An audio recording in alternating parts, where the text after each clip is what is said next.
to Venus, Melancholy by Thomas M. Disch. Originally published in the November 1965 edition of the Magazine of Fantasy and Science Fiction. Republished in a collection of the author's short stories in 1968, entitled Under Compulsion, which was re-released in 1971 under the title of Fun with Your New Head, named for another tale therein. It has appeared in many anthologies ever since its initial release. Read by Darrell T. Smith II for my channel, Quasar Spectra. Come to Venus, Melancholy. Is that you, John? Did someone just come in the door? Of course it wouldn't be John. Not after all this time. It was because I was startled I said that. If you're there, whoever you are, do you mind if I talk to you? And if you're not there, then I suppose you'll mind even less. Maybe it was just the wind. Can the wind lift a latch? Maybe the latch is broken, though it feels all right now. Or maybe I'm hallucinating. That's what happened, in the classic sense deprivation experiments. But I guess my case is different. I guess they've rigged me up some way, so that can't happen. Or maybe, Christ, I hope not, maybe one of those hairy caterpillar things has got inside. I really couldn't stand that, thinking of the whole house, thinking of me crawling with those things. I've always hated bugs, so if you don't mind, I'll close the door. Have you been trying to talk to me? I should have told you it's no use. I can't hear and I can't see. I'm broken. Do you see? There in the larger room, in each corner, about 5 feet from the floor, how they've been smashed? My eyes and ears. Can't they be fixed somehow? If it's only a matter of vacuum tubes and diaphragms, there should be things of that sort downstairs. I'm opening the trap door now. Do you see? And I've turned the lights on in the storeroom. Oh, hell, what's the use? I mean, you're probably not there, and even if you are, he probably thought to smash any spare tubes that were left. He thought of everything else. Ah, but he was so handsome. He was really so handsome. He wasn't tall. After all, the ceiling here isn't much over 6 feet. But he was well proportioned. He had deep-set eyes and a low brow. Sometimes, when he was worried or puzzled, he looked positively Neanderthal. John George Clay. That was his name. It sounds like part of a poem, doesn't it? John George Clay. It wasn't so much his features, it was his manner. He took himself so seriously, and he was so dumb. It was that combination, the earnestness and the stupidity, that got to me. A sort of maternity syndrome, I guess you'd call it. After all, I couldn't very well be his wife, could I? Oh, when I think... Excuse me, I must be boring you. I'm sure you can't be that interested in a machine's love life. Perhaps I could read something aloud? He wasn't able to get at the microfilm library, so there's still plenty of books. When I'm by myself, I don't do anything but read. It gets to seem as though the whole world was made of print. I look at it not for what's written there, but as though it were a landscape. But I digress. What do you like? Poetry? Novels? Science? Textbooks? The encyclopedia? I've read all of it so many times I could puke, if you'll excuse the expression. Whoever selected those books never heard of the 20th century. There's nothing later than Robert Browning and Thomas Hardy. And would you believe it? Some of that has been expurgated. What did they think? That Browning would corrupt my morals? Or John's? Who can understand the bureaucratic mind? Personally, I prefer poetry. You don't get tired of it so quickly, but maybe there's something you need to know, a point of information. If you could only talk to me, there must be some way to fix one of the mics. There has to. Oh, please. Oh, hell. I'm sorry, but it's just that it's so hard to believe that you're there. It gets to seem that I only talk to hear myself speak. I wish to God I could hear myself speak. Maybe I just sound like static to you. Maybe he smashed the speakers, too. I wouldn't be surprised. I don't know. There's no way I can tell, but I try my best. I think each word very slowly and try to enunciate mentally, and that way the caterpillars won't be confused. Ha! I'm really glad you've come. I've been so long without company that I'm grateful even for the illusion of it. Don't take offense, since I can't ever be sure that you're there. You can't be more than illusion for me, whether you're real or not. A paradox. I welcome you in either case, with my doors wide open. It's been 15 years. 15 years, 4 months, 12 days, and 3 hours. I've got this built-in clock connected to what used to be the nerves of my stomach. I'm never in doubt about the time. It's always right there, like a bellyache. There have been whole days when I just listened to myself tick. I was human once, you know. A married woman with 2 children and a master's in English Lit. A lot of good that ever did. My thesis was on some letters Milton wrote when he was Cromwell's Latin secretary. Dull? You better believe it. Only I'll ever know how dull. And yet, now, I'd give this whole damn planet to be back there in the academic squirrel cage, spinning that beautiful, dull wheel. Do you like Milton? I've got the complete works, except for the things he wrote in Latin. I could read you something if you'd like. I used to read things to John, but he didn't much appreciate it. He enjoyed mysteries now and then, or he'd study an electronics text under the scanner. But poetry bored him. It was worse than that. He seemed to hate poetry. But maybe you're not like that. How can I tell? Do you mind if I just read it aloud for my own sake? Poetry's meant to be read aloud. Il Penseroso. Do you know it? It gives me goosebumps every time, figuratively. Are you listening, caterpillars? How do you like that? These pleasures, melancholy give, and I with thee will choose to live. Well, it's all a lot of gas. That's what dear John called it. He called it other things, too, and in each case I've come at last to agree. But such lovely gas. John couldn't see that. He was a very simple sort, was John, and blind to the beauty of almost anything except a rip-snorting sunset and nude women. He was uncomplicated, without a sense of dialectics. He probably didn't understand half the things I said to him. If ever there was a mismatched couple, it was us. Spacemen and pioneers, you know, are supposed to be brighter than average. And maybe John's IQ was a bit over 100, but not by much, not by half a sigma distance. After all, what did he need intelligence for? He was only a glorified fur trader. He'd go out into the swamp and hunt around for the slugs, the caterpillars laid there. He'd find one, maybe 2 a day, and keep them undernourished so they'd grow slower.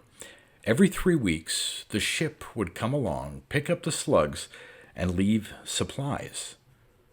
I don't know what the slugs were for. They secreted something hallucinogenic, but whether they were using it to cure psychoses or produce them, I never found out. There was a war going on then, and my theory was that it all had something to do with bacteriological warfare. Maybe the war's still going on, but my theory, my other theory, I have lots of them, is that the war is over and both sides have killed each other off. Otherwise, wouldn't someone have come here for me by now? Maybe they have. Maybe that's why you're here. Is it? Or maybe they don't care. Maybe I'm considered expendable. Maybe. Maybe. Maybe. Oh, God, I could scream. There now. I'm better again. These things pass. Let me introduce myself. I've lost my good manners living out here alone like this. My name is Selma Merritt Hoffer. Hoffer's my maiden name. I use it now that I'm divorced. Why don't I tell you my story? It will pass the time as well as anything. There's nothing much to tell about the time I was human. I won't say I was ordinary. Nobody ever believes that of themselves, but I probably didn't stand out in a crowd. In fact, I tried very hard not to. I'm the introvert type. I was only 32 when I found out I had leukemia. The clinic gave me 6 months. The alternative was this. Of course, I chose this. I thought I was lucky I could qualify. Most people don't have an alternative. Of those who do, few refuse. In a way, it seemed like an afterlife. The operation was certainly a good facsimile of death. After the surgery, they used fancy acids that attacked the body tissues selectively. Anesthetics didn't help much then. They whittled me down to the bare nerves and dumped me into this tank and sealed me in. Voila, the cyborg. Between the sealing in and the shipping off, there were months and months while I was being wired up with the auxiliary memory banks and being taught to use my motor nerves again. It's quite a traumatic experience, losing your body, and the tendency is to go catatonic. What else is there to do, after all? Naturally, I don't remember much of that time. They brought me out of it with shock treatment, and the first thing I remember was this room. It was stark and antiseptic then. I suppose it still is, but then it was starker and more antiseptic. I hated it with a passion. The walls were that insipid, creamy green that's supposed to prevent eye strain. They must have got the furniture from a fire sale at the Bauhaus.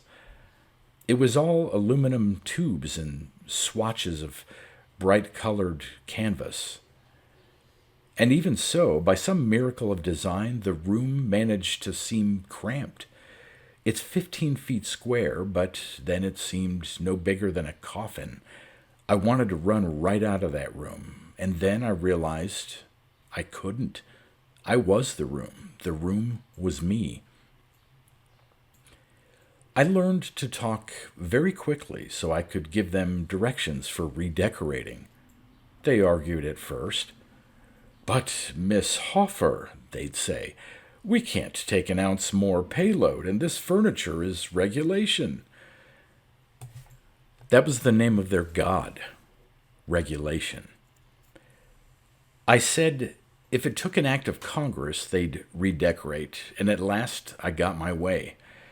Looking back on it, I suspect the whole thing was done to keep me busy. Those first few months when you're learning to think of yourself as a machine can be pretty rife with horror. A lot of the cyborgs just go psycho. Usually it's some compulsion mechanism. They just keep repeating the Star-Spangled Banner or say the Rosary or some such thing. Like a machine. They say it's not the same thing, a cybernetic organism and a machine, but what do they know about it? They're not cyborgs. Even when I was human, I was never any good at mechanical things. I could never remember which way you turned a screwdriver to put in a screw, and there I was with my motor nerves controlling a whole miniature factory of whatsits and thingamabobs. My index finger powered a mixmaster. My middle toe turned the tumblers that locked the door. That reminds me. Have I locked you in? I'm sorry. When I closed the door, I locked it without thinking. You wouldn't want to go out now, though. According to my stomach, it's the middle of the night. You're better off in here for the night than in a Venusian swamp, eh? Well, that's the story of my life. When I had the reflexes of a well-trained rat, they packed me up and shipped me off to Venus at the cost of some few $1,000,000. The very last thing I learned before leaping was how to use the microfilm scanner. I read direct from the spindle. By the time I learned how poorly the library had been stocked, it was too late to complain. I'd been planted out in the swamp, and John George Clay had moved in. What did I care about the library then? I was in love. And what do you care about any of this? Unless you're a cyberneticist doing a study on malfunction. I should be good for a chapter at least. Excuse me, I'm probably keeping you awake. I'll let you get some sleep. I have to sleep sometimes myself, you know. Physically, I can go without, but I still have a subconscious that likes to dream of forests and enchantments drear, where more is meant than meets the ear. And so, good night. Still awake? I couldn't go to sleep myself, so I've been reading. I thought maybe you'd like to hear a poem. I'll read you Il Penseroso. Do you know it? It's probably the finest poem in the language. It's by John Milton. Oh dear, did I keep you up with that poem last night, or did I only dream that I did? If I was noisy, you'll excuse me, won't you? Now, if you were John, you'd be raging mad. He didn't like to be woken up by such notes as warbled to the string, drew iron tears down Pluto's cheek, and made hell grant what love did seek. Indeed, he didn't. John had a strange and fixed distaste for that wonderful poem, which is probably the finest in the language. He was, I think, jealous of it. It was a part of me he could never possess, even though I was his slave in so many other ways, or his housekeeper, a more polite expression. I tried to explain the more difficult parts to him, the mythology and the exotic words, but he didn't want to understand. He made fun of it. He had a way of saying the lines that made them seem ridiculous, mincingly, like this. Come, pensive nun, devout and pure, sober, steadfast, and demure. When he'd do that, I'd just ignore him. I'd recite it to myself. He'd usually leave the house then, even if it was night. He knew I worried myself sick when he was away. He did it deliberately. He had a genius for cruelty. I suppose you're wondering if it worked both ways, whether he loved me. The question must have occurred to you. I've given it quite a lot of thought myself. And I've come to the conclusion that he did. The trouble was he didn't know how to express it. Our relationship was necessarily so cerebral, and cerebration wasn't John's forte. That was the idea behind throwing us together the way they did. They couldn't very well send a man off by himself for 2 years. He'd go crazy. Previously, they'd sent married couples, but the homicide rate was incredible. Something like 30%. It's one thing for a pioneer family to be off by itself in, say, the Yukon. It's something else here. In a social vacuum like this, sex is explosive. You see, apart from going out for the slugs and nursing them in the shed outside, there's nothing to do. You can't build out here. Things just sort of sink into the mud unless, like me, they're built like a houseboat. You can't grow things, including children. It's a biologist's paradise, but they need hundreds of slug stations and there aren't biologists available in that quantity. Besides, all the good biologists are in Venusberg, where there's research facilities. The problem, then, is to find the minimum number of personnel that can man a station for 2 years of idleness without exploding. The solution is one man and one cyborg. Though not, as you can see, an infallible solution. I tried to kill him, you know. It was a silly thing to do. I regret it now, but I'd rather not talk about it if you don't mind. You've been here 2 days now. Fancy that. Excuse me for keeping to myself so long, but I had a sudden, acute attack of self-consciousness, and the only cure for that is solitude. I invoke Milton's lovely melancholy, and then everything is better. The beasts quiet down. Eurydice is set free again. Hell freezes over. Ha! But that's a lot of nonsense. Let's not talk always about me. Let's talk about you. Who are you? What are you like? How long will you be staying here on Venus? 2 days we've been together, and still I know nothing about you.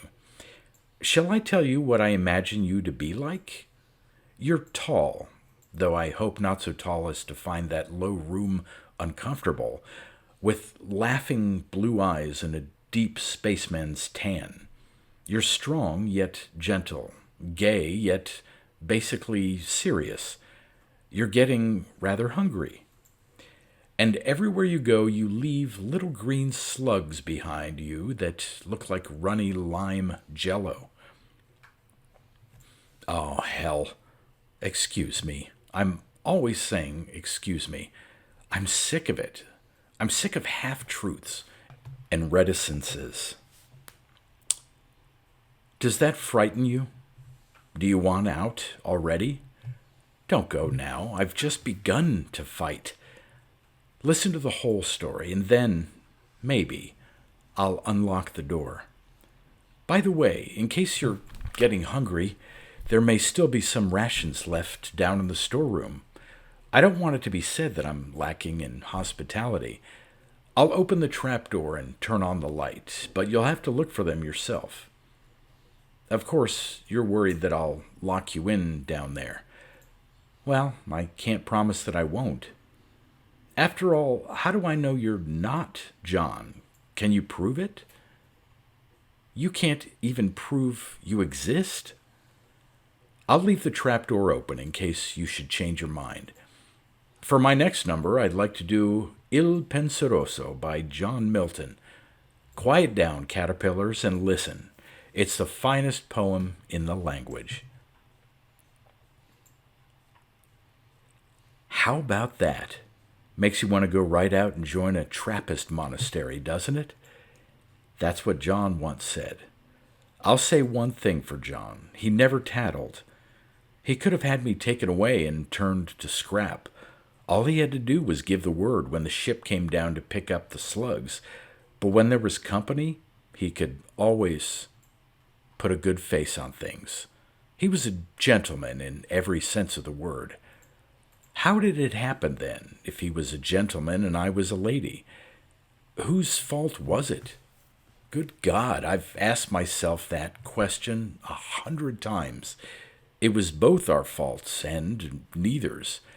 It was the fault of the situation. I can't remember now which of us was the first to start talking about sex. We talked about everything that first year, and sex is very much a part of everything. What harm could there be in it, after all, with me sealed in a steel tank? And how could we avoid the subject?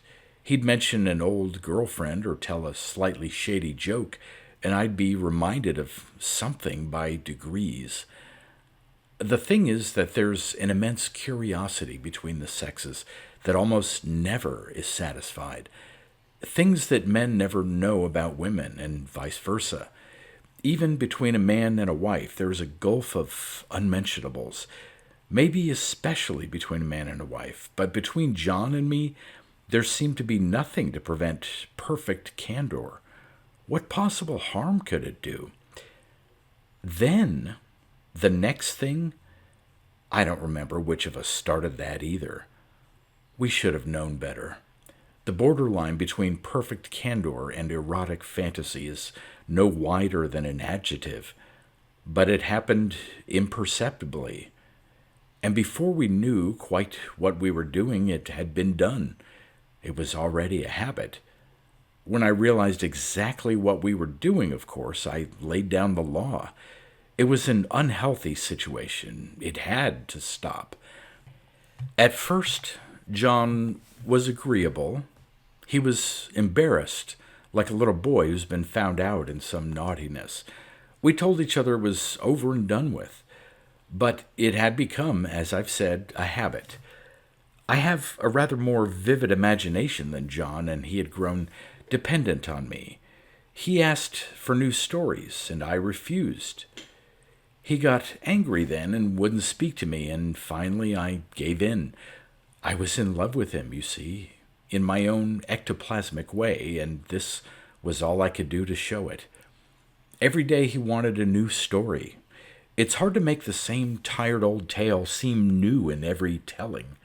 Scheherazade was supposed to have stood up for 1,001 nights, but after only 30, I was wearing thin.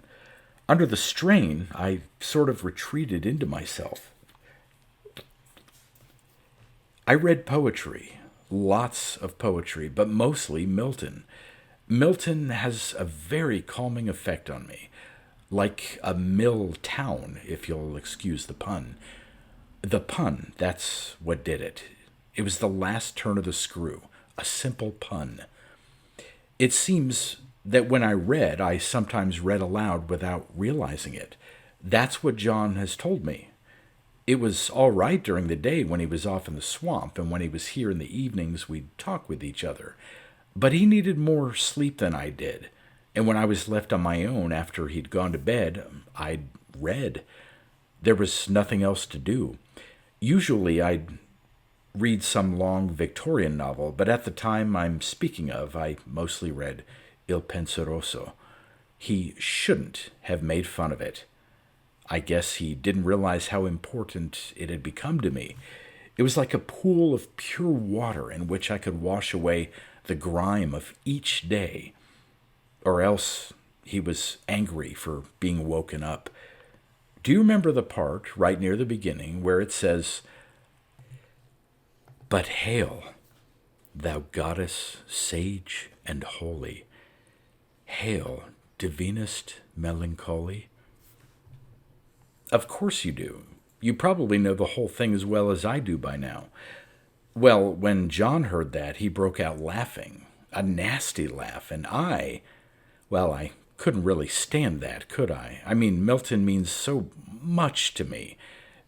And the thing was that he began to sing this song, this awful song.